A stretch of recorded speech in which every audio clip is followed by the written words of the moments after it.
Hey, I'm Kelly, and this is Julian, and we are here to answer some questions about Tribes of Midgard, which is an upcoming cooperative survival game by Norse.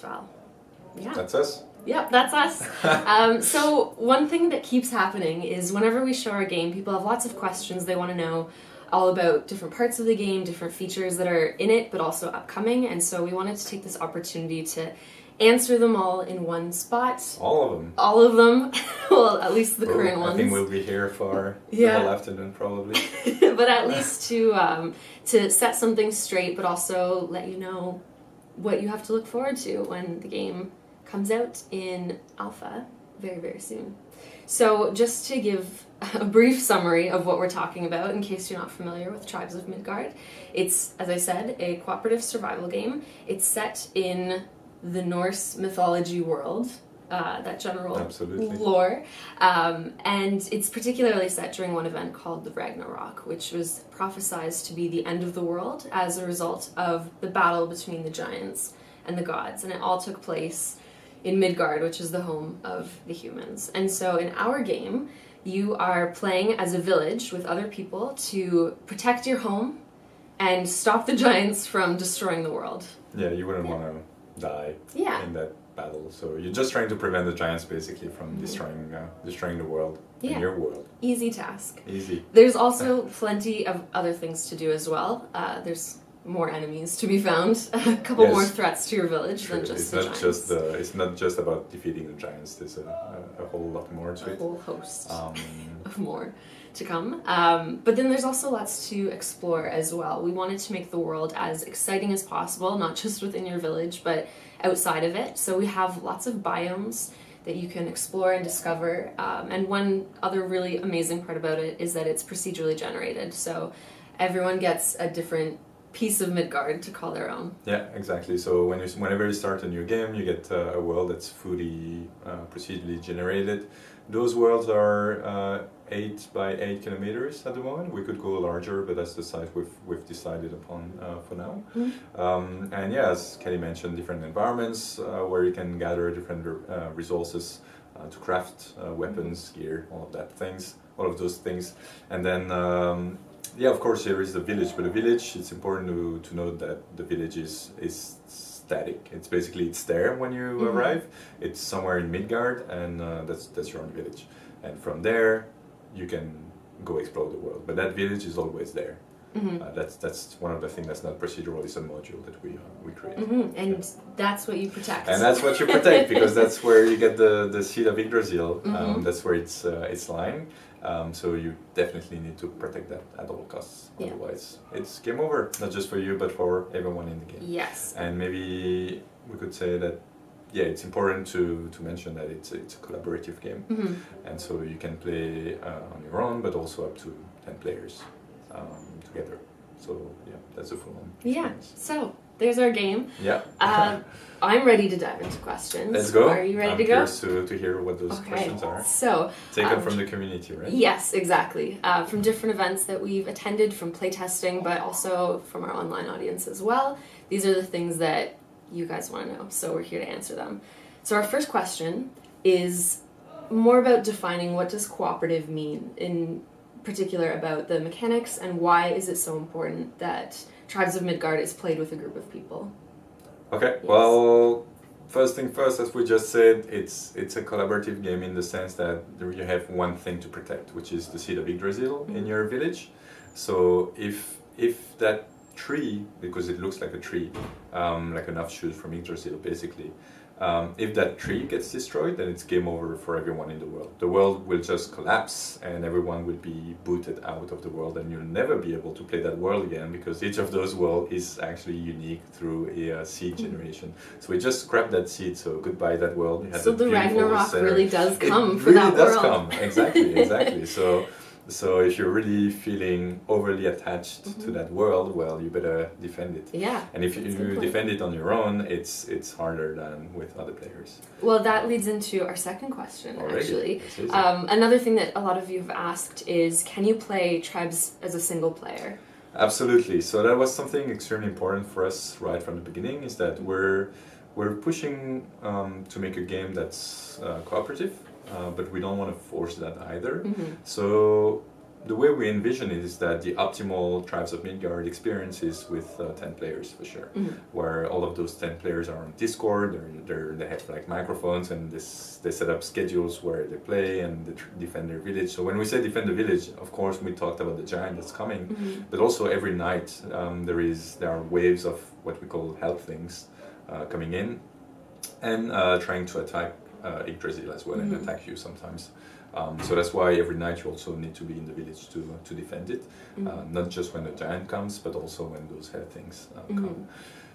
Which means that if you're several players, some of them can still be exploring the world because we have some unique content that only appears during the night. But that also means that you need to have some backup at home that will defend the tree while you're exploring. Yeah, I think that's a good point to make, which is that it's not necessarily every player needs to be there to be this army, that there's different roles that players can take on in terms of you're all defending the village, but you can all do something different in order to reach that goal together. So yeah, we went into a bit of the RPG route with that one. So you have various gear you can equip, various weapons, and we went full on elemental. Yep. So you have 4 elementals in the game. You have fire, you have ice, you have thunder, and you have what we call dark. And those 4 elementals are pretty much leaning towards one role or the other. So the fire elemental, for instance, is more of the DPS function, whereas the ice one is more of the tank, and the thunder is more of the support, but towards your allies, and the dark is more towards support, but against your enemies, so debuffs and that kind of stuff. So just having that logic already allows you to specialize in one role and then group up with other players. So if you go exploring and you want to create a squad with other players, you may as well have someone that yields thunder weapons, so that you can get that extra health when needed. Strategize that way. And you can have someone with an ice weapon and ice gear, so that it's more of the tank.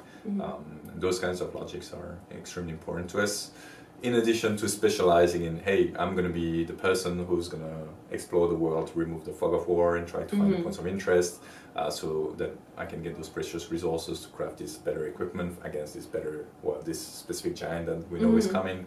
Or I'm going to go explore and actually try to find the damn giant, because we're very stingy about the information we're giving the player in terms of where that giant is. It's basically, we have a red arrow that's pointing towards the general direction of where the giant is, but it's your job and the job of your tribe to find it. So sometimes when we play, we're so focusing on like gearing up and surviving during the night, and then we're like, well, where is the giant? And then you walk like, I don't know, a minute away and you see that it's there. And then he's there. You weren't expecting that. But yeah, so in that sense, there is a lot of role specialization. There is more coming up. We have quite a few ideas of what we want to develop in the near future, so as to increase that kind of cooperation. But to go back to the original question about single player, despite all of that, you can totally do everything on your own as well. It's going to be harder, but definitely feasible. Or you can group with a close group of friends as well. You can play with 3 players as well. Yeah, exactly. The next question is one that we've been asked a bit, which is, can you sabotage other players? And I don't know who is so there's always, determined to sabotage their there's friends. Always some griefers there's always in the world. So we actually, it's something we consider very seriously. So we make sure that you aren't able to really grief other players. And I say really because there's always some unexpected emergence, let's call it, when you're making a game and then players starts to appropriate the game, and then they find ways we hadn't That's imagined. just it. We can come up with any ideas we want, but there will always be ways that we don't think of something we somebody hadn't else thought of. But that being said, we're making sure that like even things we discussed today, like can you get stuck, like if a couple of players block you, can you get stuck in them? And because you're able to roll and we have a pushback on the roll, this prevents it from happening, so you can always escape if some people try to some other players try to block you. There is no friendly fire. So the only griefing that could happen is someone basically trying to get the resources in front of you before you. Yeah.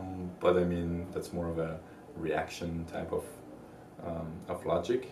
There's also a lot of resources in the world, so yeah, there's a good chance and they're you'll responding find over time as well. Yeah, so we try to do the opposite and push the cooperation and try to limit the griefing, like possible griefing elements. Things like the revive we've added recently, so you can now revive your teammates. You have a certain amount of time before they die. Well, basically when your HP reaches 0, you fall, you enter the down state, and from there you can either give up to respond to the village, or you can wait for someone to come in and pick you up, and this takes time.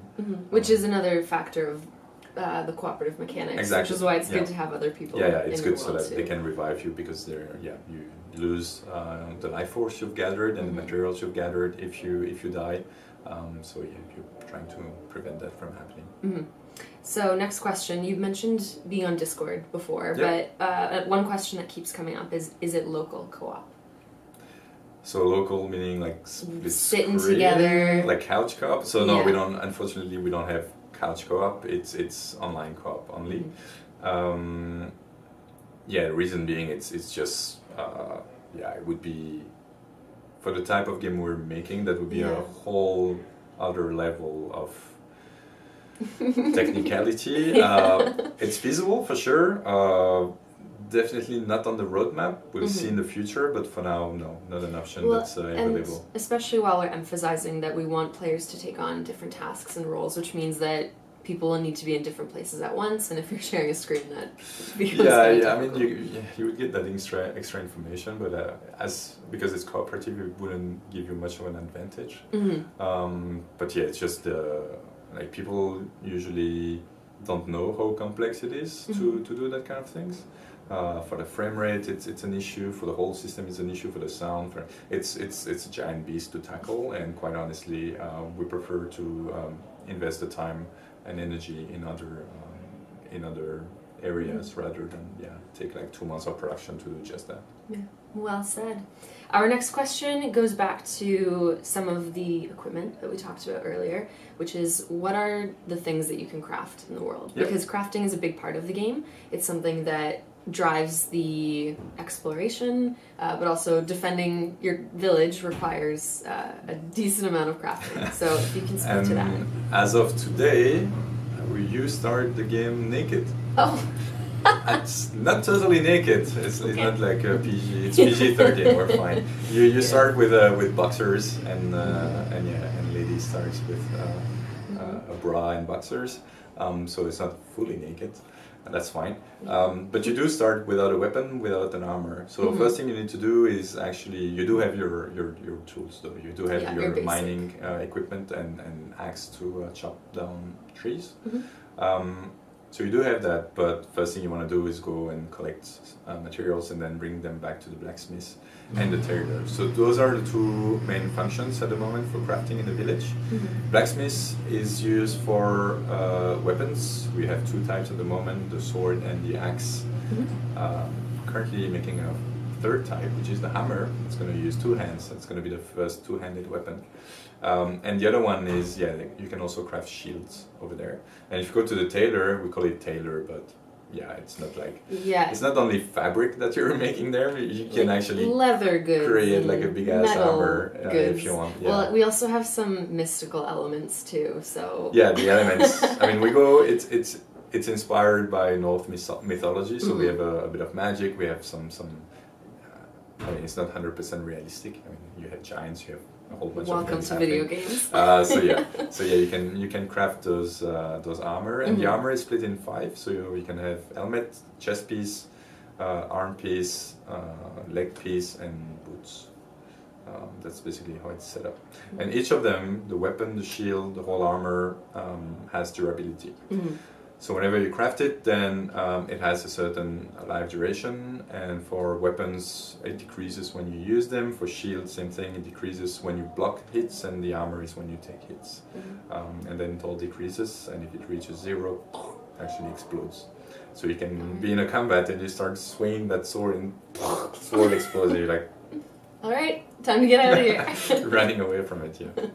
Now, can you give us a sneak peek? What do you think is the coolest piece of equipment that is coming up, or that's in the alpha? That's in the alpha. Yeah. Yeah, I think the frost set is The my frost favorite. set? Yeah. Yeah, it is really cool. It's the mask especially with that thing coming in. Yeah. Yeah, it's pretty cool, and the stats are amazing too. So yes, whenever it's you have that, one of the best sets I think you'll be able to. It's a achieve in the legendary game. set we've created so that you can get a sense of the scale of the kind of items and equipment you'll be able to get in the game. So you have some very basic one. We have common, uncommon, rare, epic, legendary, and we did create a bit of everything so as to kind of give a milestone of what kind of things you'll be able to craft in the game. And I think the other thing to point out too is that those higher level pieces of equipment will require you to do a lot it takes more a lot of time in the game, but to also defeat certain enemies and be able to reach certain accomplishments within the game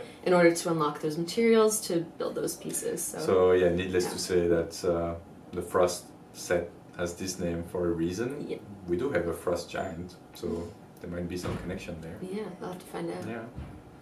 Yeah. Okay, cool. So our next question goes back to the village, and it's: do you build your village?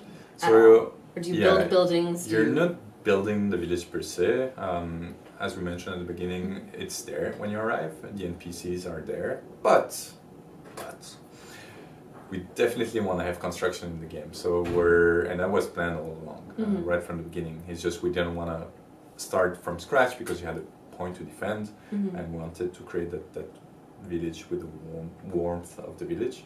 But we're looking at what we call now fortifications. Okay. So top of our list is building walls. Seems to be something trendy in the past year.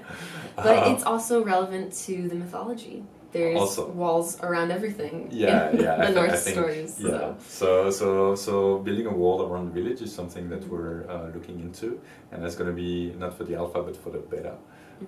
But it's on the roadmap for the beta to at least be able to build walls. But then we have ideas for other things, and those are ideas. Not saying it's going to be in the final game in early access, but having things like not turrets, but wooden structure where someone can shoot arrows from. Oh, cool. Like an NPCs that could shoot an arrow there, or we have like reinforcement or actual traps in the village that we're trying to make. But at the moment the focus is going to be on walls. Okay, cool. So this will also, the reason why it's good and we feel like it's something that's a bit missing at the moment is actually two things. One is this will allow you to better resist the Halflings invasion every night. That comes every because they come and they spawn around the village and they will come to try to defeat and take the life of the seed of Yggdrasil. But if you build walls, you'll be able to keep them at bay and prevent them from doing so. So that's one thing. And the other thing is those fortifications are going to take a lot of resources, materials to make. And that means cooperation. So what will happen is that, let's say, building the wall takes 500 pieces of wood. You'll go out and collect. You collect maybe 30, come back, boom, you dump your 30 pieces of wood towards the funding of the project. And then the other players will do too until we reach the 500, and then boom, the wall will be there. And we're looking into maybe upgrades of that wall. So you can have several stages, stage 1 or level 1, 500 wood, and then you need, more than 1,000 to bring the wall to another level. And this will require lots of resources. So definitely you want to have all of the players collaborate to make that happen. Okay, cool. Next question, still about the village. What happens if your tree dies? If you run out of life force? You run away. You can just shut down your computer and go out and have fun outside because it's dead. Yep. This world is gone. It's all over. So basically as soon as it's we have so you'll be notified that you're about to die. I was going to say, maybe we should talk about the tree a little bit. Because it's a pretty central part of your village. It's hard to miss. Of the village. It's a glowing blue tree as well, so it's pretty iconic. It is. And you have two ways. Well, first is around the tree itself. You have some runes that are lighten up. They're bluish when everything is good, and then as the the HP of the tree is decreasing, you see those lights vanishing, and then when you reach half the gauge, it turns yellow, and then when you are at 25%, it turns red. And you're also notified of that too. So if you're not in the village at the time, you'll see. You see when when the attack occurs every night, but also in your HUD in the top right, if you look at the images, you'll see a gauge with a tree, and this gauge also reflects everything that's happening on the tree. So you also have those three colors, and then it starts blinking when it's about to die. So the way you increase that HP back is by going in the wild, and you collect what's called life force, which is basically the life substance of everything in the world. So you collect that, and then you bring it back to Yggdrasil, dump it in the pool, and then this increases the gauge again. Something you want to do with various players, so that it's much easier to refill that gauge over time as the attacks become harder and harder, basically. Yeah, that makes sense. Our next question: in Tribes of Midgard, will you get to meet the Norse gods? We've been talking a lot about that. We don't want to commit at this point, but it's clear that having wild events and NPCs in the world would be pretty awesome, and we have a bunch of ideas for that. I'm not sure when it'll be done, but yeah, definitely something we're working towards. Especially you can get some special gear from that, or special resources. Especially if it's, like you said, random or wild, but also we're interested in how it would affect different players or at different times, just how it integrates into the full experience as a whole. So coming up. Stay tuned. And it's also, it makes a lot of sense in the mythology itself, the way like the gods were really present as physical beings in the Norse mythology, so having them roam around Midgard every now and then, or having signs like you could see a crow and then and another crow, and then you find Odin. Like, exactly. That would be pretty awesome. I wouldn't commit to anything for now, but definitely something we're looking into. Sounds good. One of our final questions is, what systems are we launching to for alpha, but also looking forward to the future? Where can you play this game? So for the alpha, it will be PC only. We're still not figuring out because we have a good plan, but I'm just waiting for confirmation from the dev team as to how we will distribute that, but it'll be on PC for sure. You'll be able to play the game with mouse and keyboard, probably with an Xbox controller if you want to, but it won't be 100% compatible. So everything that's UI won't work, but everything that's gameplay should work. So we will still advise to play with a keyboard to avoid any issue. But it's true that whenever you're not in the menus, the game has already been adapted to the Xbox controller, and we've actually spent a lot of time tweaking both control schemes to make sure it feels good, no matter which platform or control input you're choosing. PC, and then as for the early access, it would be PC too, where console is part of the plan, not in the near future though. Can't say for sure just yet. We just don't want to say which platform on PC. This we will see. To be determined or announced, I should say. To be announced. I would say. So our 10th and final question, and it's a big one. Already 10. When is the alpha coming? When can we play? I wish I could say right now. Go to your email and then download it immediately. But truth is, we've been, maybe you see it a bit on my face and probably on Kelly's face too. But we've been working like crazy the whole week and the week before. It's just we're gearing towards GDC. For us, it's extremely important. We're gonna meet with, I think I have like 20 or 21 meetings lined up in those 5 days with pretty big companies, just to make sure that what we want to do is find the right partner for the game to push it as far as we envision.